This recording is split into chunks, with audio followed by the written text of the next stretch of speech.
ప్రియ శ్రోతలారా, నా పేరు హైమావతి. శ్రవణానంద కథల్లో భాగంగా ఈరోజు మీకు వినిపించబోయే కథ పేరు ఉత్తరం. శ్రీ దమ్మవళం శ్రీనివాస్ గారు రచించినటువంటి కథ ఉత్తరం. తాళం తెరిచి ఇంటి తలుపు తీసి లైటు వేయగానే ఎదురుగా కనిపించింది. చూసి ఆశ్చర్యమేసింది. గబగబా 2 అడుగులు వేసి వంగి నేల మీద పడున్న దాన్ని అందుకున్నాను. అదో ఉత్తరం. నా పేరున వచ్చింది. ఎక్కడి నుంచా అని చూశాను. ఫ్రమ్ అడ్రస్ లేదు. ఈ రోజుల్లో ఉత్తరం ఏంటి? ఫోన్లో క్షణాల్లో మెసేజ్ పంపడం, చదవడం, రకరకాలుగా రియాక్షన్లు ఇవ్వడం కూడా అయిపోతుందే. లేదా ఆడియో వీడియో కాల్స్ చేస్తూ మాట్లాడుకోవడం ఎంత సులభం. అలాంటిది పనిగట్టుకొని మరీ నాకు ఉత్తరం రాసింది ఎవరు? నాకు పరిచయం ఉన్నవారు, స్నేహితులు, బంధువులు చకచకా మనసులో మెదిలారు. వారిలో ఎవరికీ నాకు ఉత్తరం రాయాలన్న ఆలోచన, ఓపిక, ఆసక్తి ఉంటాయని అనిపించలేదు. ఎవరు రాసుంటారా అని మనసులో రేగుతున్న కుతూహలాన్ని కావాలనే కాసేపు పొడిగిస్తూ కవరు చించకుండా బల్ల మీద పెట్టేశాను. కవరు మీద అంటించిన స్టాంపులు, వాటి మీద పోస్టల్ డిపార్ట్మెంట్ వారి ముద్ర చూస్తే ముచ్చటేసింది. ఎన్నేళ్ళయింది అలాంటి కవరు అందుకొని. త్వరగా బట్టలు మార్చుకొని ఫ్రెష్ అయ్యి ముందు గదిలోకి వెళ్ళి సోఫాలో తీరిగ్గా కూర్చొని ఉత్తరం విప్పాను. అచ్చ తెలుగులో మరీ అంత కుదురుగా లేని చేతిరాతతో రాసిన ఉత్తరం అది. గబుక్కున ఉత్తరం చివరకు వెళ్ళి ఎవరు రాశారో తెలుసుకుందామన్న కోరికను సరదాగా అణిచివేశాను. పూర్తిగా చదివితే ఎవరు రాసిందో తెలుస్తుందిగా అనుకుంటూ చదవడం మొదలుపెట్టాను. అయితే మొదటి పదం చదవగానే రాసింది ఎవరో తేలిపోయింది. ఆసక్తిగా చదవసాగాను. నాన్న, ఉత్తరం రాసింది నేనేనని అర్థమైంది కదా? అవును, నేనే. నీ ఏకైక సుపుత్రుణ్ణి. నీతో ఏదైనా చెప్పాలంటే ఫోన్ చేసో లేదా మెసేజ్ చేసో చెప్పొచ్చు. నీ జవాబు కూడా వెంటనే దొరుకుతుంది.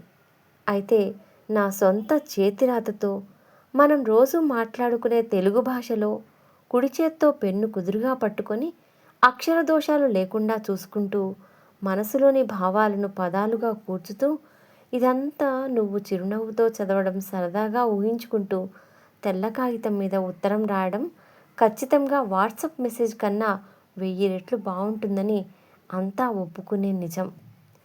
మరైతే ఎందుకని జనాలు ఉత్తరాలు రాసుకోరు అంటే ఓపిక లేక. ఉరుకుల పరుగులతో జీవితం గడుపుతూ సెల్ ఫోన్కు కట్టుబానిసలా మారి ఎప్పుడూ దేనికి టైం లేదని చిరాకు పడుతూ ఒత్తిడే ఊపిరిగా బతికే కాలం ఇది. నేను మాత్రం అలాంటి వాణ్ణి కాదు అని ఊరికే అనుకోవటమే కాక నాకు నేను నిరూపించుకోవాలి అనిపించింది. వెంటనే పనులన్నీ పక్కన పెట్టి సెల్ ఫోన్ని ఫ్లైట్ ఎక్కించి తీరిగ్గా నీకు ఉత్తరం రాస్తున్నా. నీకు గుర్తుందా నాన్న, చిన్నప్పుడు స్కూల్లో లెటర్ రైటింగ్ గురించి చెప్పిన క్లాస్ మిస్ అయితే పరీక్షలకని నువ్వు నన్ను దగ్గర కూర్చోబెట్టుకొని మరీ ఓపిగ్గా నేర్పావు. తెలుగు రాయడంలో నేను చేసే తప్పులు ఎన్నిసార్లు సరిదిద్దేవాడివో. అదంతా గుర్తొచ్చి నవ్వుతో పాటు ఏడుపు కూడా వస్తుంది. ఆ రోజులు ఎంత అద్భుతంగా ఉండేవి. వేసవిలో మనం డాబా మీద పక్కలు వేసుకొని కబుర్లు చెప్పుకుంటూ పడుకునేవాళ్ళం. ఇంట్లో నేల మీద గుండ్రంగా కూర్చొని కొసరి కొసరి వడ్డించుకుంటూ భోజనం చేసేవాళ్ళం. ఇప్పటిలా ఇంట్లో అందరూ తలా ఓ టైంలో కంచం ఒళ్ళో పెట్టుకొని టీవీ లేదా ఫోన్ చూస్తూ అది లేకపోతే తినలేం అనే పరిస్థితి లేదప్పుడు. అయితే అవన్నీ తీపి జ్ఞాపకాలుగా మాత్రమే మిగిలిపోయాయన్న ఆలోచన నన్ను బాధ పెడుతోంది. నీ మనవడు 9 చదువుతున్నాడు, వయసు ప్రభావం అని నన్ను నేను తృప్తిపరుచుకుంటున్నాను. కానీ వాడి అసహనం చూస్తే దిగులేస్తోంది. చిన్న మాట కూడా పడడు. పెద్ద చిన్న తేడా లేకుండా ఎగిరి పడతాడు. ఇంటికి వచ్చి చదివించే ట్యూషన్ టీచర్ అంటే లెక్క లేనట్టుగా ఉంటాడు. వాడికి సహనం, సంస్కారం నేర్పే సమయం మాకు లేకుండా పోయినాయి. చిన్నప్పుడు ఆటలు అయిపోయి ఇంటికి చేరాక నువ్వెప్పుడు వస్తావా అని ఎదురు చూసేవాణ్ణి. అమ్మను మాటిమాటికి అడిగి విసిగించేవాణ్ణి. ఎప్పుడూ కోప్పడలేదు అమ్మ. అంత ఓపిగ్గా ఎలా ఉండేదో. నీ కోడలికి ఆ ఓపికలో 1% కూడా లేదు నీ మనవడి విషయంలో. పాపం అమ్మ ఏ లోకంలో ఎలా ఉందో ఏంటో. ఆవిడ్ని తలుచుకున్నప్పుడల్లా దుఃఖం మనసు పైన దాడి చేసి నన్ను ఓడించేస్తుంది. నాకే ఇలా ఉంటే నీ పరిస్థితి ఏంటో ఊహించగలను. మొన్నీ మధ్య ఎయిర్ ఇండియా విమానం కూలిపోయి వందల మంది చనిపోయారని తెలిసినప్పుడు నాకెందుకో జీవితం మీద అదోలాంటి విరక్తి ఏర్పడింది. తేరుకోవడానికి 4-5 రోజులు పట్టింది. ఏంటి జీవితం అనిపించసాగింది. మన చేతిలో ఏదీ ఉండదు. అంతా అద్భుతంగా ఉంది అనుకుంటుండగానే అకస్మాత్తుగా జీవితం ఛిద్రమవ్వచ్చు. నీకీ ఉత్తరం రాయడానికి ఆ ఫ్లైట్ యాక్సిడెంట్ కూడా ఓ కారణమే. నాకో విషయం బాగా తెలిసొచ్చింది. జీవితం అంటే వర్తమానమే. భవిష్యత్తులోని ఒక్క నిమిషం కూడా మన చేతిలో ఉండదు. వర్తమానంలో మనం చేసిందే చేసినట్టు. అవును నాన్న, ఎన్నో ఏళ్లుగా నా మనసు లోతుల్లో నిక్షిప్తమై ఉండిపోయిన ఓ విషయం నీకు భవిష్యత్తులో కాక ఇప్పుడే చెప్పాలి అనిపించింది. ఇప్పుడు కాకపోతే ఎప్పటికీ చెప్పలేకపోవచ్చు. అంత ముఖ్యమైనది అసలు ఇన్నాళ్లుగా నీ దగ్గర దాచి ఉంచడం చాలా తప్పు. నేను చెప్పబోయేదేంటా అని నువ్వు ఉత్కంఠగా ఊపిరి బిగబట్టి మరీ చదువుతున్నావని నాకు తెలుసు. ఇక సస్పెన్స్ వద్దులే, అదేంటో చెప్పేస్తాను. నువ్వంటే నాకు చాలా ఇష్టం నాన్న. అది ఎంతంటే మాటల్లో చెప్పడానికి ప్రయత్నించడం కూడా వృధా అని స్పష్టంగా తెలిసేంత. ఇదే నేను చెప్పాలనుకున్నది. ఇంతేనా? ఈ మాత్రం దానికి అంత బిల్డప్ అవసరమా అని నువ్వు అనుకోవని నాకు తెలుసు నాన్న. నీ గురించి నాకు తెలీదు. నా ఊహ కరెక్ట్ అయితే ఇప్పుడు నేను చెప్పిన దానికి మొదట నివ్వెరపోయి ఆ తర్వాత ఉత్తరం చదవడం ఆపి ఎదురుగా బల్ల మీద కాళ్ళు పెట్టి సోఫాలో వెనక్కి వాలి కళ్ళు మూసుకుని సంతోషంతో కూడిన బాధతో నన్ను గుర్తుకు తెచ్చుకుంటావు కాసేపు. బల్ల మీద కాళ్ళు పెట్టి కూర్చునే అలవాటు నాకు లేదు. అయినా వాడు ఊహించినట్టే ఉత్తరం పక్కన పెట్టి సోఫాలో తల వెనక్కు వాల్చి కళ్ళు మూసుకుని ఆలోచనల్లోనికి జారిపోయాను. మనసు నిండా ఆనందంతో కూడిన పరవశం. ఎంత ఎదిగిపోయాడు వెధవ! ఎదురుగా కూర్చొని నాతో సంభాషిస్తున్నట్టుగా రాశాడు ఉత్తరం.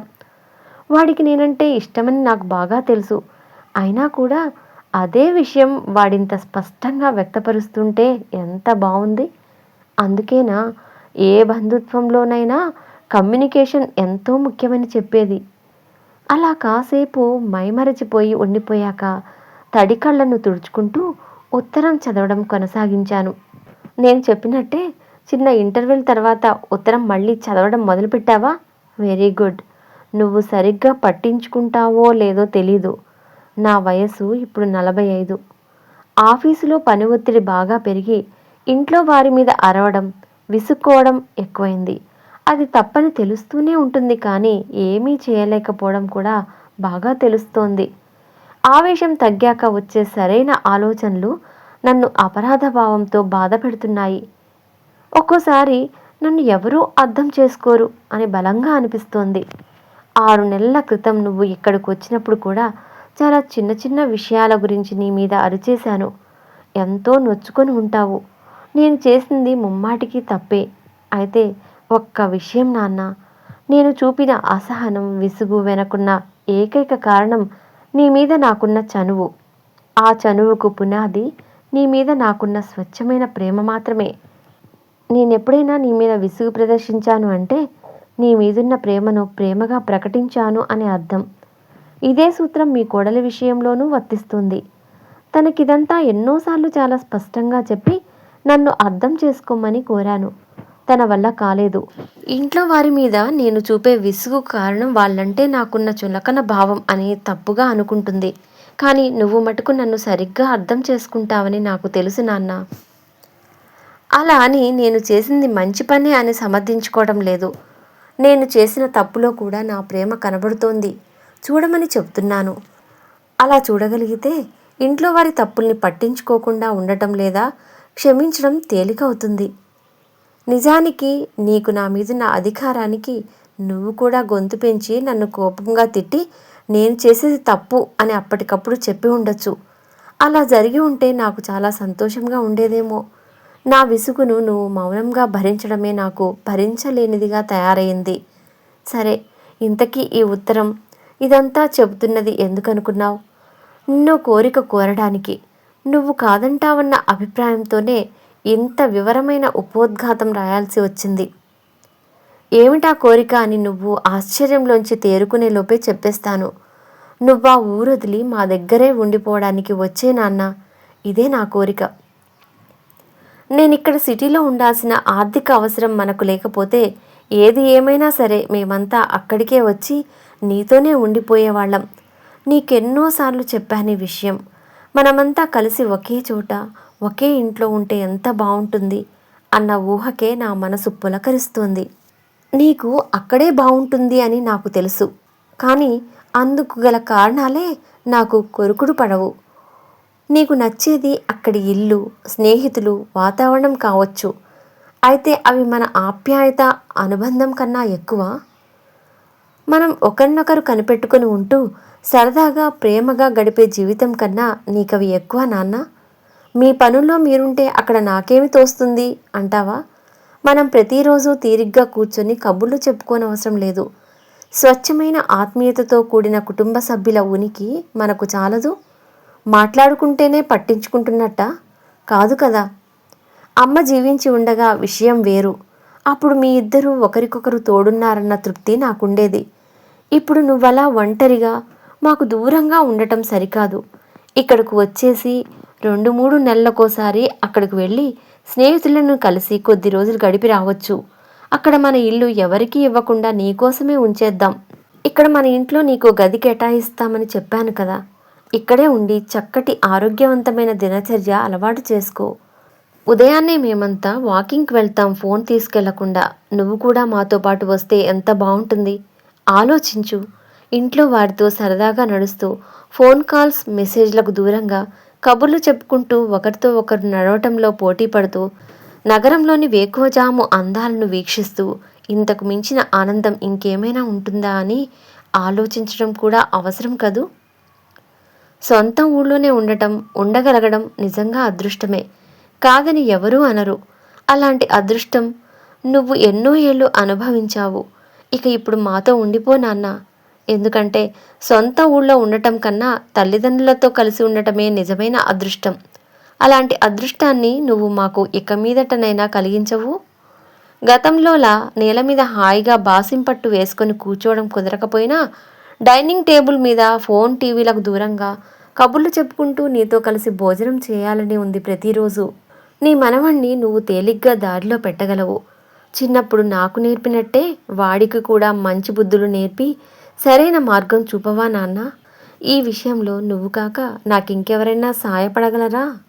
ఇక్కడ సాయం అన్న పదం సరైనదేనా? మనసు పెట్టి ఆలోచించు. అమ్మ మనతో లేదనే ఆవేదన, లోటు మనమిద్దరం తప్ప ఇంకెవరైనా పంచుకోగలరా? ఈ పని మనం ఫోన్లో చేయగలమా చెప్పు. మనమిద్దరం ఒకరికొకరు తోడుగా ఉండొద్దు? పని ఒత్తిడి వల్లో లేక మరో కారణం వల్లో మీ కోడలికి నాకు మనస్పర్ధలు వస్తే నువ్వు మాకు పెద్ద దిక్కుగా ఉండి ఇద్దరికీ సర్ది చెప్పొచ్చు కదా. నువ్వంటే తనకి ఎంతో గౌరవం. ఆఫీసు విషయాలు ఇంటికి తెచ్చి మనసు పాడు చేసుకోవడం మంచిది కాదు అని తెలుసు, కానీ దాన్ని పాటించడానికి కావలసిన ప్రేరణ లేదేమో అనిపిస్తుంది. నువ్వు కూడా ఇక్కడే మాతో పాటు ఉంటే నేను ఖచ్చితంగా మారతాను అని నా నమ్మకం. నువ్వు మాతోనే ఉండిపోవటం కన్నా గొప్ప ప్రేరణేది నాకు తెలిసిలేదు. మా అందరికీ దూరమై ఎందుకొచ్చిన ఒంటరి జీవితం నాన్న నీకు? అర్జెంటుగా ఇక్కడికి వచ్చేయి. చెప్పడం మరిచాను, నీలాగే రైల్వేలో పనిచేసి రిటైర్ అయిన ఓ పెద్ద మనిషి మా ఇంటి పక్కనే ఉంటాడు. నీకు మంచి కాలక్షేపం. ఇక ముగిస్తాను. ఇంత పెద్ద ఉత్తరానికి జవాబు ఏమివ్వాలా అని ఎక్కువగా ఆలోచించకు. రేయ్ వచ్చేస్తున్నాను అన్న చిన్న జవాబు చాలు.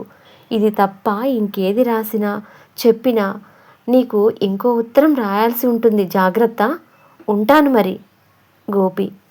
ఉత్తరం చదవడం పూర్తి చేసి బాధగా మూలిగాను. చేతులు సన్నగా వణకడం తెలుస్తోంది. కళ్ళు తుడుచుకొని లేచి నిలబడి ఇంట్లో పచార్లు చేయసాగాను. ఉద్వేగంతో కూడిన దుఃఖాన్ని నియంత్రించడం నా వల్ల కావడం లేదు. గోపి మా అబ్బాయి కాదు. రాసింది కూడా నాకు కాదు. పక్క వీధిలో ఉండే రైల్వేలో పనిచేసి రిటైర్ అయిన ఓ పెద్ద ఆయనకి వాళ్ళ అబ్బాయి చెప్పిన ఉత్తరం అది. మా పేర్లు ఒకటే కావడం, మా ఇంటి నెంబర్లలో కేవలం ఒక అంకె మాత్రమే తేడా ఉండటంతో పోస్ట్ మ్యాన్ పొరపాటున ఉత్తరం మా ఇంట్లో వేసిపోయినట్టున్నాడు. ఉత్తరంలో చెప్పిన విషయాలన్నీ మా ఇంట్లో జరిగినట్టుగానే, మా అబ్బాయి చెబుతున్నట్టుగానే ఉండటంతో రాసింది నాకు కాదు అన్న అనుమానమే ఎక్కడా రాలేదు.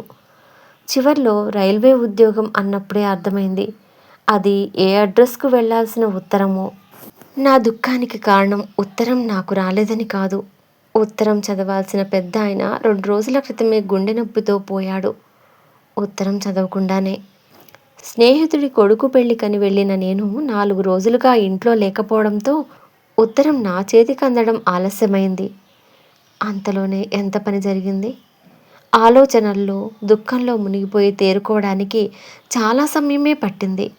మొదట వాళ్ళ అబ్బాయి గోపికి జరిగిన పొరపాటు తెలియజేసి ఉత్తరం తిరిగి ఇచ్చేద్దామని అనుకున్నాను.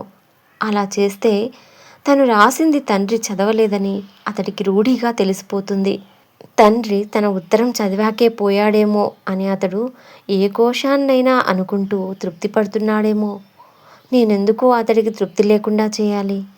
ఇలా ఆలోచించి చివరకు ఆ ఉత్తరం నా దగ్గరే ఉంచేయాలని నిర్ణయించుకున్నాను. అంతేకాదు మరో నిర్ణయం కూడా తీసుకున్నాను. ఉన్న పళంగా ఊరు విడిచి మా అబ్బాయి దగ్గరకు శాశ్వతంగా వెళ్ళిపోవాలని. శ్రోతలారా, ఇప్పటి వరకు మీరు విన్న ఈ కథ పేరు ఉత్తరం. శ్రీ దమ్మవళం శ్రీనివాస్ గారు రచించినటువంటి కథ. కథ నచ్చితే లైక్ కొట్టండి, షేర్ చేయండి, మీ కామెంట్లను సలహాల రూపంలో తెలియజేయండి. నా ఛానల్ను సబ్స్క్రైబ్ చేసుకోండి. మరొక మంచి కథతో త్వరలోనే మీ ముందుకు వస్తాను. అంతవరకు సెలవు మరి. ధన్యవాదములు.